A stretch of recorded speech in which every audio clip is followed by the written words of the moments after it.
लोकसभेच्या पार्श्वभूमीवर महाराष्ट्रात मोठमोठ्या राजकीय घडामोडी घडत आहेत. आपण कालच मनोज जरांगे पाटील आणि ॲडव्होकेट बाळासाहेब आंबेडकर यांच्या संदर्भातली एक माहिती आपण लोकसभेच्या व्यासपीठावर देऊन चर्चा केली होती. आता त्या चर्चेचं मूर्त स्वरूप म्हणजे काय, तर आता महाराष्ट्रातल्या राजकारणात रात्रीचे खेळ सुरू झालेले आहेत. रात्रीचे खेळ चाले असा हा अंक महाराष्ट्राच्या राजकारणात एक नवा चमत्कार, एक नवा ट्विस्ट घडविल्याशिवाय राहणार नाही, असं एकूण चित्र आता महाराष्ट्रातल्या अनेक लोकसभा मतदारसंघामध्ये आपल्याला काही दिवसामध्ये पाहायला मिळेल. आता रात्रीचा खेळ जो सुरू आहे तो आहे मराठा आरक्षणाचे प्रणेते आणि मराठा योद्धा मनोज जरांगे पाटील आणि ॲडव्होकेट बाळासाहेब आंबेडकर यांची अचानकपणे दोघांची गुप्तगू बैठक झाली.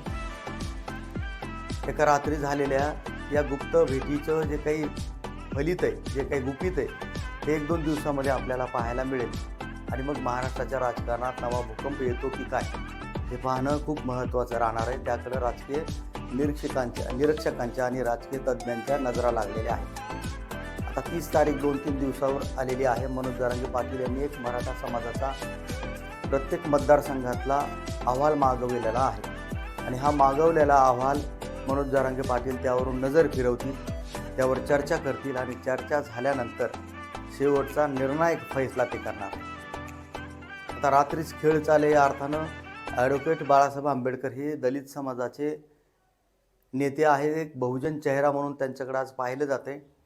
आता या भेटीमध्ये 2 गोष्टी घडतील किंवा या भेटीचं एकतर मनोज जरांगे पाटील यांना मोठी मदत होईल किंवा मोठं सहकार्य होईल किंवा बाळासाहेबांना एक मोठी ताकद मराठा आरक्षणाच्या निमित्तानं मिळेल, असं एक राजकीय चित्र आता दिसतंय आपल्याला. आता ॲडव्होकेट बाळासाहेब आंबेडकर यांनी मनोज जरांगे पाटील यांची भेट घेतल्यामुळं त्यांची उंची वाढली. आता मनोज जरांगे पाटील यांची उंची तर मराठा समाजाने वाढवलेलीच आहे, पण या दोघांच्या भेटीमध्ये जी काही चर्चा झाली त्या चर्चेवरून आता आघाडीमध्ये बाळासाहेब आंबेडकर यांनी सामील व्हावं असं चाललेलं आहे. उद्धव ठाकरे यांची शिवसेना, शरद पवारांचे राष्ट्रवादी काँग्रेस आणि मूळ काँग्रेस या पक्षांना असं वाटतं की बाळासाहेब आंबेडकर यांचा एक चेहरा महाराष्ट्रभर दलित समाजाच्या घराघरात गेलेला आहे आणि त्यामुळे एक सोबर चेहरा म्हणून ते जर आपल्या पाठीशी राहिले तर महाराष्ट्रात आपल्याला चांगलं पाठबळ मिळेल आणि आपली जे काही लोकसभेच्या जागा आहेत त्या जागा वाढतील असं त्यांना वाटते. मात्र बाळासाहेब आंबेडकर हे एवढे लेचेपेचे नाहीत. त्यांनी वेळोवेळी सांगितलं, आधी तुमचे भांडं मिटवा आणि मग माझा विचार करा, मग आपण बोलू. आता प्रस्ताव असा आहे की 4 जागा घ्या, पण बाळासाहेब आंबेडकर माध्यमांशी बोलताना असं म्हणाले की 4 जागा नाही 3च जागा देत आहेत आणि संजय राऊत खोटं बोलत आहेत. आता संजय राऊत खरं बोलत आहेत की बाळासाहेब आंबेडकर, यावर जर आपण चर्चा केली तर लोकांना बाळासाहेब आंबेडकर यांच्यावरच विश्वास वाटेल. एवढं हे चांगलं व्यक्तिमत्व म्हणून महाराष्ट्रात बाळासाहेब आंबेडकर यांच्याकडे पाहिलं जाते आणि म्हणून आता जरांगे पाटलांची भेट घेताच बाळासाहेब आंबेडकरांना आघाडीकडून आणखी एक जास्त जागा वाढवून देण्याचा प्रस्ताव गेल्याची माहिती आहे. म्हणजे आता 5 किंवा 6 जागा त्यांना घ्या असा अहवाल असा प्रस्ताव त्यांच्याकडे गेला आहे. मात्र बाळासाहेब आंबेडकर आता काय निर्णय घेतील याकडं महाराष्ट्राचं लक्ष लागलेलं आहे. परंतु रात्रीच्या भेटीमधून चांगलं फलित जर बाहेर आलं तर मात्र महाराष्ट्राच्या राजकारणात एक नवा राजकीय भूकंप आपल्याला पाहायला मिळेल. एकतर मनोज जरांगे पाटील यांनी आधीच सांगितलं की 48 मतदारसंघापैकी 20 मतदारसंघामध्ये मराठ्यांची ताकद आहे आणि बाळासाहेब आंबेडकर यांची ताकद मराठवाडा आणि विदर्भ अशा 2 टप्प्यामध्ये त्यांची जी ताकद 2 विभागामध्ये, या 2 विभागामध्ये मोठी ताकद बाळासाहेब आंबेडकर यांच्या पाठीशी आहे आणि या मतदारसंघातले जे लोकसभेचे मतदारसंघ आहेत ते जवळपास 15 ते 16 आहेत. मग हे 15 ते 16 मतदारसंघ आणि जिथं मराठ्यांची ताकद आहे तिथं मनोज जरांगे पाटील यांचा उमेदवार आणि या उमेदवाराला जर बाळासाहेब आंबेडकर यांचा पाठिंबा मिळाला, मुस्लिमांचा पाठिंबा मिळाला, आता परत जरांगे पाटलांचं असं म्हणणं आहे की धनगर बांधवांनी सुद्धा आम्हाला येऊन भेटावं, आमच्याशी चर्चा करावी आणि आमच्या उमेदवाराला पाठिंबा द्यावा.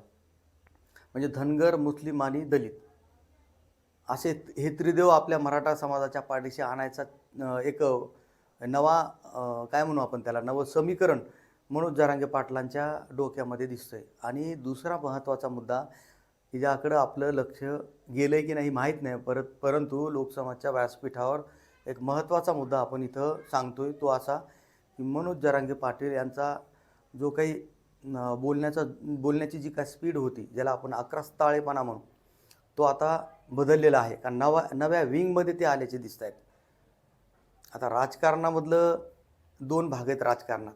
म्हणजे नाटकात पात्र असतं आणि चित्रपटात चित्र असतं. तसं राजकारणात असतं. आता नाटकातलं पात्र आणि चित्रपटातलं चित्र हे सारखं बदलत असतं. तर त्याच अनुषंगाने मनोज जरांगे पाटील यांनी स्वतःला बदलवलं आहे असं दिसतंय. मानसशास्त्र असं सांगतं की आपण स्वतःचा ठाव घेतला किंवा आत्मचिंतन केलं तर आपल्यातले उणीवा, आपल्यातले दोष बाहेर यायला लागतात किंवा आपलं मनच आपल्याला सांगतं. किंवा खूप चांगलं असं सांगितलं संत तुकाराम महाराजांनी की जाणावे आपणाचे आपण. कुणाला विचारायची गरज नाही, आपणच आपला ठाव घेतला पाहिजे. असं एकूणच मनोज जरांगे पाटील यांचं जे एकूणच व्यक्तिमत्व आहे, जे मराठा समाजानं आता त्यांच्यावर पूर्णतः विश्वास ठेवलेला आहे, हे आता सत्य बाहेर आलेलं आहे. आणि त्यामुळे आता मनोज जरांगे पाटील सरकारवर बोलताना तारतम्य ठेवत आहेत. त्याचबरोबर मराठा समाज, मराठा आरक्षण, लोकसभेच्या निवडणुकाकडं फार तटस्थ न पाहता, फार घाई गडबड न करता 48 मतदारसंघात 20 मराठा समाजाचे लोक द्यायचे. त्याशिवाय उर्वरित राहिलेले 28 मतदारसंघ यामध्ये मुस्लिम, दलित आणि धनगर अशा लोकांची मोठ बांधायची आणि ही मोठ लोकसभेचा उमेदवार म्हणून त्याकडं पाहायचं, असं एक समीकरण, अशी एक कूटनीती आता मनोज जरांगे पाटील आखू पाहत आहेत. आता लोकसभेच्या निवडणुकीचा निकाल लागल्यानंतर आणखी त्यातून जे काही समीकरणं बाहेर येतील ती विधानसभेमध्ये आपल्याला पाहायला मिळतील.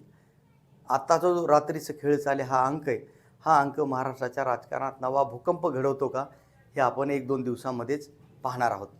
लोकसंवाद बीड.